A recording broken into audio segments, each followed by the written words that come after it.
What do you picture when you think of an eating disorder? You can be too skinny. Okay, I was 90 pounds. And to go into a hospital, get fed with a tube. Sure, sometimes eating disorders look like this, but not always.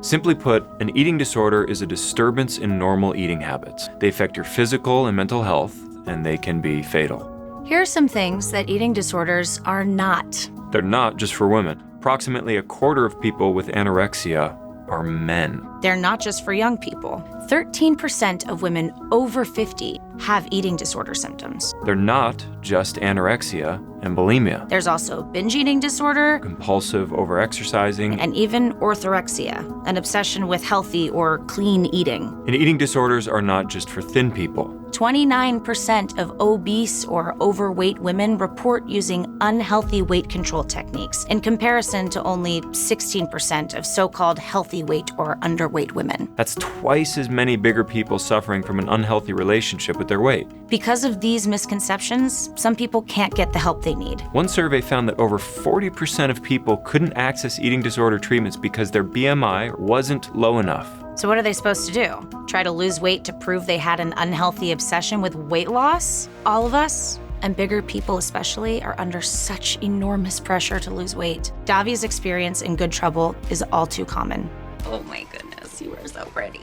Oh, talented. Look at that gorgeous face. You just lost 30 pounds. You could get any man you want. Mwah. You should have seen the body my baby used to have. Well, I'll get like a little salad, but otherwise I have to endure my mother's well-meaning remarks about how I could get a man if I just wasn't so fat. That pressure can easily turn into dangerous behaviors like binging, purging, overexercising, and skipping meals. And by dangerous, I mean deadly. It has the highest mortality rate of any mental illness. So, how do we fix this? We need to shift the focus from weight to health. The truth is, dieting is the #1 risk factor for developing an eating disorder. Dieting can teach you to obsess over your food choices until you lose your natural ability to determine when you're hungry or full. Instead of encouraging diets, we need to recognize that people of any size can pursue healthy behaviors. It's more than just the way we eat and exercise. Health is also our happiness Self-confidence, and how free we are to have the lives we want. which is why it's so important to promote positive body images in people of all sizes. Okay, I have a question. Are these body positive people really proud of their plus size selves? Or are they just pretending to be, to justify overeating and just being unhealthy? We're really proud of our bodies, Mom. And just because you're plus size doesn't mean you're not healthy.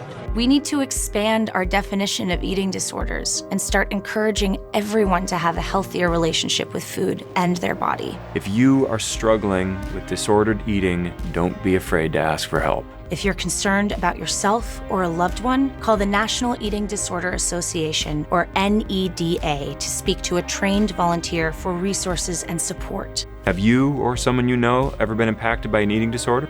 Let us know in the comments. Share this video if you believe in having a healthy relationship with food and your body.